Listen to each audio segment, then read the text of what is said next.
Hey, moms and dads, don't you just love when your child reminds you about a school project at bedtime the night before it's due? With Skylight Calendar, you can avoid those last minute oops moments. It visually displays your family schedule in one place with different colors for each family member, so you can eliminate those last minute surprises that upset your kids. Skylight Calendar is a Wi-Fi connected digital display that syncs seamlessly with all your calendars and visually showcases your family's schedule on an HD touchscreen. You can manage events, chores, and grocery lists on the go with the free Skylight app. This is a game changer for families like ours. And your happiness is Skylight's happiness. So if in 120 days you are not 100% thrilled, you can return it for a full refund, no questions asked. This is a great Mother's Day gift.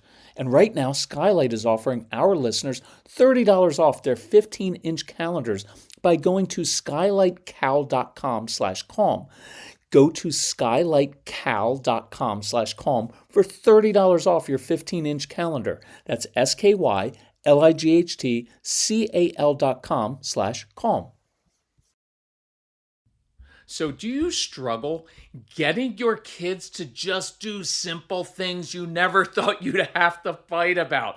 Do you find yourself getting into power struggles with strong-willed kids over everything, even simple things like putting your shoes on, eating your food, going to school, doing homework, getting ready for bed, going to an activity that you actually enjoy doing once you get there, but you fight me? This is how life works with a strong-willed child. And that doesn't even include getting them to do things they don't want to do, like taking some icky antibiotic or medication. So, in this episode of the Calm Parenting Podcast, I want to give you 8 or 10 different tools for use in daily life, because some days you're going to use 5 different strategies with the same kid. So, welcome. This is Kirk Martin, founder of Celebrate Calm. You can find us at celebratecalm.com. Look, let's jump in. I'm going to apologize up front for talking too fast in this episode. I have enough content for 2 podcasts, but I want to fit this into 1 podcast and still keep it under 25 minutes to respect your time as busy parents. And I'm going to use morning routine as kind of the central goal here, getting your kids up in the morning off to school. But even if you don't struggle with morning routine, take the principles and strategies here and apply them to your own struggles in other areas. So, here are a bunch of different tools and strategies. Number 1, look, have some proper expectations of your kids.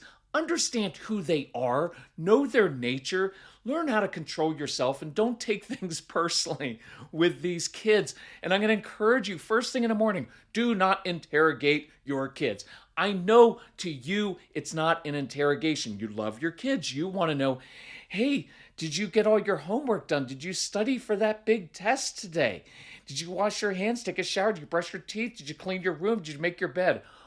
All those things to a kid first thing in the morning just sound like an interrogation. So let's have some fun with this to demonstrate the point. What if your strong-willed child came downstairs and the first thing he or she asked was, hey, Mom, Dad, how are you guys doing working on your triggers? Because I've noticed you still react and you yell and lecture a lot. Hey, what about handling marital communication and conflict better? Because I notice all the subtle eye rolls between the two of you. Hey, Mom, Dad, you've been working at that job for a while, and I wonder why you haven't been promoted. If you would just apply yourself and do your best at everything, you probably would have been promoted and be making more money now. Right? Because we do all those lectures with our kids. We would not want to hear that turned around. Here's another one that's disrespectful, but kind of fun to mention. Hey, Mom, Dad, I noticed you guys are getting a little flabby. Do we need to have a talk about good food choices and exercise? See, you'd hate that. So no interrogations in the morning. Keep it positive. Look, some of you are morning people. I am as well. Realize that we are annoying to other people who need to ease into the day and don't want to talk to anyone first thing in the morning. Look, it would be weird if your child came down in the morning and said with a smile, top of the morning, dearest mother and father. So grateful for this day that's been given to us to try our hardest and do our best in everything. My response would be, I think our son needs to be tested for drugs, right? So many of your kids are quiet, and this is actually really important because they're processing their anxiety over the coming day. The social anxiety. They don't always fit in with kids their own age. They struggle in school at times. Sometimes they've internalized, I'm stupid, I'm dumb. They've got a test coming up. They're actually anticipating there might be a special event at school. And so they're kind of even visualizing in their brains how to navigate different parts of their day. And you're not even aware of all of that that's going on inside of them. And this is very hard for them. So what they do is they go inside of themselves and process. And then all they hear is all this cascade of words and ideas and questions and interrogation. And it's annoying and it's also disruptive to them. So my mom was old school. She would say, well, you should always announce your presence when walking into a room. And my response is that, like, especially your middle school child, announced his presence by flopping down with his hoodie sweatshirt covering his head and grunting. He just didn't announce his presence the way you prefer. Don't react. Don't take it personally. And look, I'm going to be tough on some of you because some of you say, like, well, it's rude that your child doesn't come down and greet you when they were greeted, and they should come down with a smile and say good morning. And I won't argue with you over that point. They should, but I deal with reality. And you're going to worry, well, if my kids aren't good like that in the morning, well, then they won't have good manners. But the truth is your kids do have good manners with other adults. They speak in a mature way with other adults, and other adults love your kids. Look, because their friends' parents don't grill them immediately. Look, when you have your kids' friends come over, your first question isn't, hey, did you get your chores done at your home today? Did you brush your teeth? Did you complete all your homework? Did you do your best? You don't do that to other people's kids. You ask them about things they're good at doing and you're positive. So try doing that with your child. Look, my other response is that you're being disrespectful because this child has told you very clearly through words and actions they do not want to talk in the morning. And yet you insist. You keep going and trying to get them to open up. And that's your own anxiety. And in some ways, it's very disrespectful. So stop. Control your own anxiety. Stop projecting your own preferences and needs onto your kids. And I promise you, if you will just be quiet sometimes, and if you keep it positive, then your kids will open up to you. So maybe you like talking and connecting in the morning. They don't, so respect that. And look, I had thought, like, you could apologize. Hey, I'm sorry that I always talk in the morning, but I can picture your strong-willed daughter staring blankly at you or just saying, okay, it's about time you finally listened. What, you want some credit for finally listening? Then she'll get up in a huff and roll her eyes, and that's the way you start your day. So do not apologize for some of these things. Just change your behavior and actions. That is the best and most effective apology. Okay, here's an important one. Number 2, get to the root of what's going on in the morning. For many of your kids, resistance is from anxiety. So I always normalize anxiety. Hey, you know what? Of course you're a little bit anxious about going to school. It's noisy. It's chaotic. Sometimes you don't always connect with kids your own age because you're this old soul. And I remember yesterday you had this amazing talk with Mr. Henderson down the street. So, and you get bored in school, and sometimes you get overwhelmed. So of course you're anxious about going to school sometimes. See, you're normalizing anxiety because it is a very normal thing to do. You could normalize, yeah, I kind of get it. You don't want to go to school because you don't really see the purpose of it right now. A great thing to say to some of your kids who struggle with school anxiety, you know what? Nobody knows how hard it is for you to get up every morning and go to a place where you don't always feel like you fit in. You know how awesome that would feel to hear that from your parent? Connection with teacher. We're going to get to connection in a bit. Sometimes your kids will assume that a teacher doesn't like them.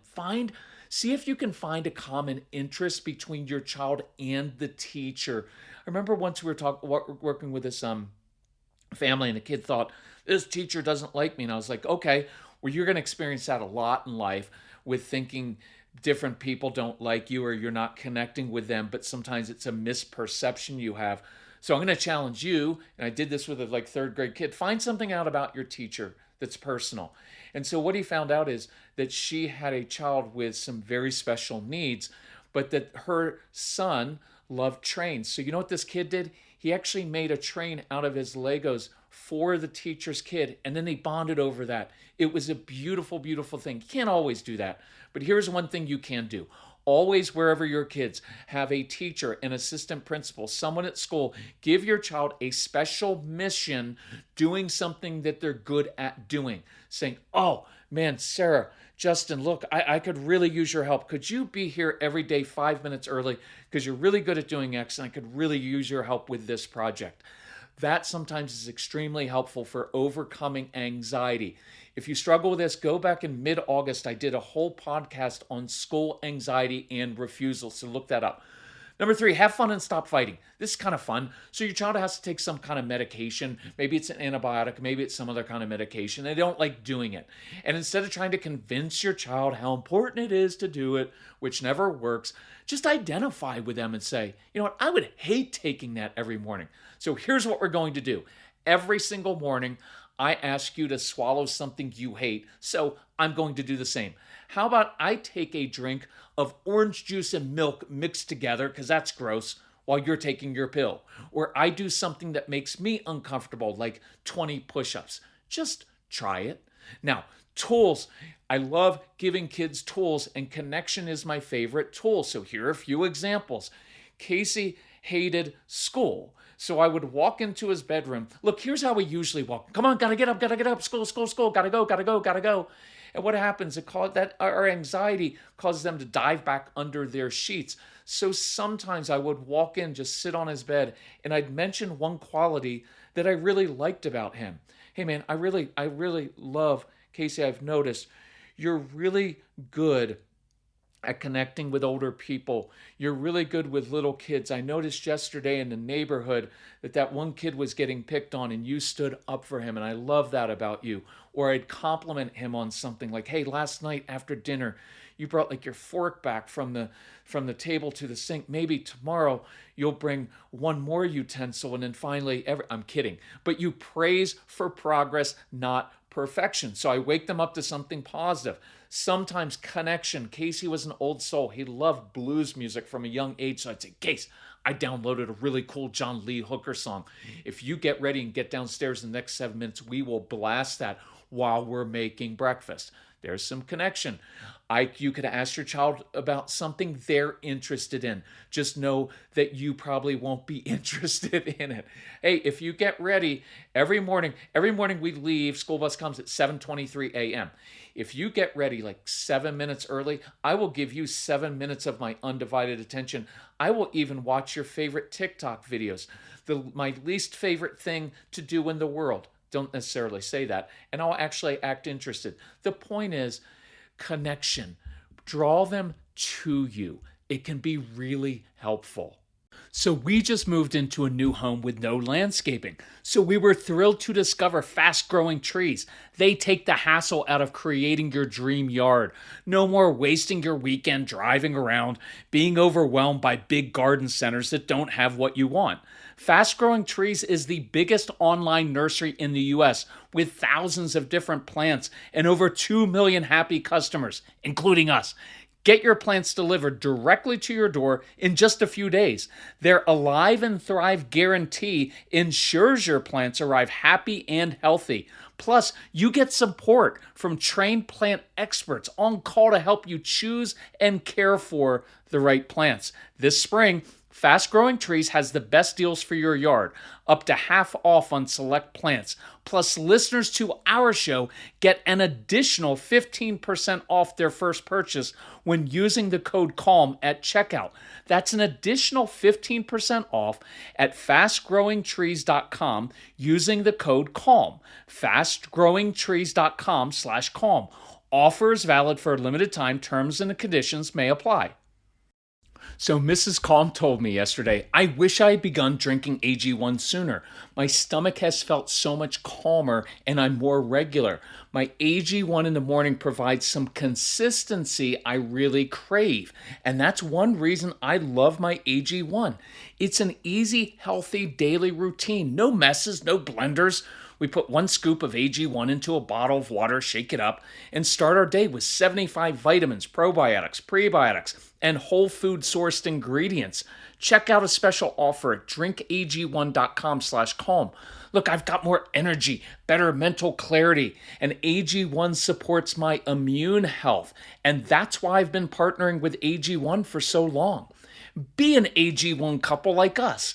AG1 is offering new subscribers a free $76 gift when you sign up. You'll get a welcome kit, a bottle of D3 and K2, and 5 free travel packs in your first box. So check out drinkag1.com/calm to get this offer.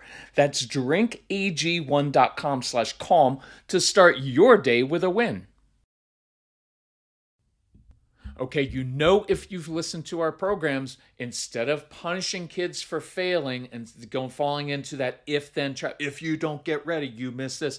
I'd rather proactively give kids tools to succeed. So here's a way to get kids out of bed in the morning. This is harder. Not all of you can do this, but if you have younger kids, any type of roughhousing will draw them to you and get them moving. It's possible to actually play outside in the morning or roughhouse a little bit, wrestling, doing things like that with your kids, man, that'll get them up and moving. You know, a weird one, but that will work, and maybe even with older kids, is have your kids get up and help a neighbor first thing in the morning. Some of your kids would love going down to the Henderson's house down the street or next door in the morning to help them walk their dog. Now, they won't walk your own dog, and they won't pick up any of the dogs do in the backyard, but they will do it for other people. But if there's some way to get them doing an adult type job in the morning, and this could be for a 4-year-old, a 6-year-old, a teenager, of, hey, you like making coffee? Hey, you're going to be my barista every morning, and maybe you can make a different type of coffee, add a different ingredient, and if you're really good, you might even earn a little tip. Our strong-willed kids love doing adult-type jobs. So just be creative. Think about that. You know I love doing treasure hunts, especially for little kids. I wake them up. Hey, hid your favorite toy in the basement, somewhere in the house, in the living room. Bet you can't find it in the next 7.5 minutes. Interesting variation is say, hey, this morning, if you get up, you get dressed, eat, and get ready, you can hide something and I have to find it. Little kids like stumping their parents. Oh, I did this one before, I think on the New Discipline program of a mom or dad who has to go to work early instead leaves in an envelope a mission for your kids to do. So the kids have to get up and get ready, but then there's a mission in an envelope because our kids love missions, and many of our kids like physical work outside, like moving bags of mulch or topsoil or doing something heavy. And mom or dad leaves a little note, says, hey, bet you can't do this, or do you think you're strong enough to do this? I love fun little things like that for younger kids. You know I love this one of like, hey, gotta get up. I hid your breakfast in the backyard. Bet you can't find it. Get your kids foraging for food. I've been through this a million times. It is an awesome thing to hide a toy, hide food, something outside. Make your child go through an obstacle course so they're meeting those physical sensory needs, and they have to crawl under things, climb over things, push, pull things. But hide something outside, because here's what you're doing. You now have a mission. Your child's brain is focused on completing a job, a task. It's getting their brain working. They have to problem solve, which your kids are really good at doing.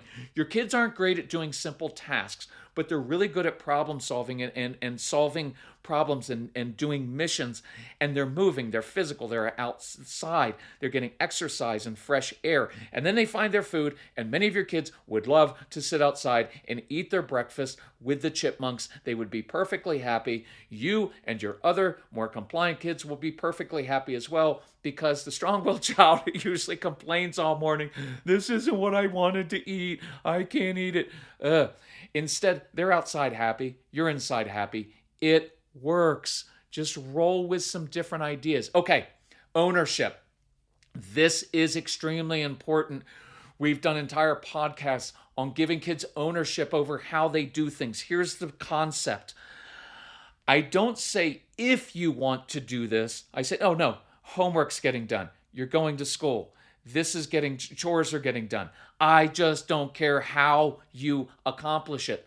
I relinquish control over how my kids do things, because your strong-willed kids are always going to do things in a different way. They're stove touchers. They have to do this. So you give them ownership within your boundaries. So here's my quick example. Hey, every day, school bus comes, 7:23 a.m. I don't care what you look like. I don't care what you smell like. I don't care what's in your stomach. Just be on that school bus, 7:23 a.m. Look, if you're smart enough to sleep in the clothes that you're going to wear to school the next day, which is brilliant, you can sleep until 7:21. Roll out of bed. You can grab that Pop-Tart that I know you hid under your bed because you hoard food up there. You can even run barefoot out to your bus. I don't care how you do it. Just be on that bus, in that car by 7:23 a.m. Now, I have very distinct ways of how I want my child to get up in the morning, because I know what's best for them, and I want them to get up and get exercise and eat good, healthy protein and foods with antioxidants so their brain is ready to learn, avocado and blueberries. I want all that. But how many of you have noticed, the more you try to make your kids do it your way, the more they resist and do it the opposite way. So I give them some ownership over how they do it. You're going to have to control your own embarrassment. Well, my child just wears the same clothes to school every day. Who cares? Stop fighting them. Look, it's coming up on wintertime, at least where we live. And so your kids are not going to want to wear their jacket to school. And some of your kids are going to wear shorts to school in the winter with a hoodie sweatshirt. And you're going to fight over them. Well, honey, if you don't wear a jacket, you're going to catch a cold. Well, you just lied to your child, because you don't catch a cold from cold weather. It's from germs. But here's the truth. I don't want the other parents and teachers to think that I'm a bad mom or dad sending my child to school without a jacket. Look, they're not going to die. If they're at the bus stop and get cold, they will steal another child's jacket. And at the end of the day, you can give them a fist bump and say, it's called being resourceful. I'm kind of kidding. Let them own it. Let them do it a different way. And no matter how your child gets ready, no matter what they look like or even smell like, because eventually they'll get it, or some other kid will make fun of them, right? That's called teasing, and then they'll end up brushing their teeth. I get it. Just let them own it, because once they own it, they'll do it, and they'll take care of it. And at the end of the day, you just have to grit your teeth and give them a fist bump and say, "Good job getting ready for school this morning." I promise you, if you will let go of your control issues and you step back a little bit and give your child space to step up, they will step up and they will be responsible. And I also promise you this, they will begin doing it more your way, but they have to reject your way first and figure it out on their own. And then after they do it, they will then start doing it your way, because you're not pushing it on them. Just try that. Okay, let's end this one with tough discipline. So I really want you to use this at times, and it's foundational, but here's what it is. Do what you said you were going to do. Keep your promise, and this is foundational. I want you to simply do what you promised you were going to do. This is a tough discipline tool I used in the mornings to get Casey to school on time. I call it time for time. Caveat: I almost always try the softer approaches first, hiding breakfast, the treasure hunt, connection, before going hardcore. Now, you can use this tougher approach as your kids get older. You just have to be the judge of that. Know your child. So I would say, hey, Case, we need to leave every morning at 7:23 a.m. sharp. Every minute you are late getting in the car costs me a minute of my time. It also costs the other siblings, right? The tough approach I save a lot for when it impacts other people. So it costs a minute of my time. and my time is valuable. So for every minute you take from me, you will choose to forfeit 15 minutes of your screen time at night. Choice is up to you. Let me know if you need some help. Now, notice the tone: firm, even, matter of fact, even a little bit more stern this time. Stern isn't mean, it just conveys, I'm serious about this, don't mess with me. And that provides clarity. That even tone, moms and dads, really important. Not the lecturing, snotty tone. You know what? You're always late, and if you can't learn to be on time, enough of that. This is just even matter of fact. I mean business here. Here's how it works. I provide clarity. I like the language. I promise you that if you're a minute late, you lose 15. You will have chosen, because your child does have a choice here. Now, Casey's response, of course, was, why do I lose 15 minutes for 1 minute of your time? That's not fair, because a lot of your kids are into fairness because that provides order and structure for their brains. The answer is, I don't play fair. I play to win. And honestly, my time is more important than his. I don't go the consequences route very often. But when I do, I make sure it is meaningful. What I'm really communicating is, look, you control the outcome here, right? If you get up and get ready on time, the outcome is very positive for you. But if you don't, then the outcome you have chosen will not be beneficial for you. So the first time we tried this, he got in the car, he was 3 minutes late. I didn't lecture, I didn't get on him, I just held up my phone, and he immediately got upset. Seriously, Dad, 3 minutes late, that's good for me. And he was right, that was progress. And look, you could say this time, hey, I'm going to give you a mulligan. I'm going to give you a do-over because this was the first morning. Tomorrow, this same choice will cost you 45 minutes of your screen time. And I could offer to help him with more tools in the morning. But you don't have to, and I didn't on this occasion. I simply said, hey, that's better for sure, but you still chose to lose 45 minutes of your screen time tonight. Needless to say, the car ride to school was tense and uncomfortable, and that's normal and okay, moms and dads. When you discipline in a tough way, your kids are not always going to be happy, and that's okay. And I remember Casey was sulking, and I remember him muttering, I don't know why anybody would think you're a parenting expert. This is the stupidest thing I've ever heard, right? And I didn't react because he wasn't mad at me. He was angry at himself for messing up. And that night, I simply reminded him, hey, remember this morning you chose to lose 45 minutes of your screen time. And he, of course, said, Dad, thanks for being consistent and following through. It makes me feel safe as a child. Yeah, that didn't happen. And that's okay. He was upset again. I just said, see you in the morning at 7:23. And he did much better after that. Here's the principle I want you to practice over and over again. Simply do what you said you were going to do, with no drama, no lectures, no resentment, no talking about your childhood or all that you do after all I do for you. Become the trusted parent your child can count on. Now, when I was revising, because I just revised this new Discipline That Works program, and I went from 2 hours to 4.5 hours. It is it has everything on it. I asked Casey, because he's grown now, I said, hey, which tough discipline tools were most impactful to you as a child? And he said this time for time lesson was, quote, harsh but valuable. And he said, when you kept your promise to me and I had a meltdown or tried to draw you into my misery or manipulate you, you just stayed firm. And that's always stuck with me. So, moms and dads, this was 25 minutes and a half. I was 30 seconds over.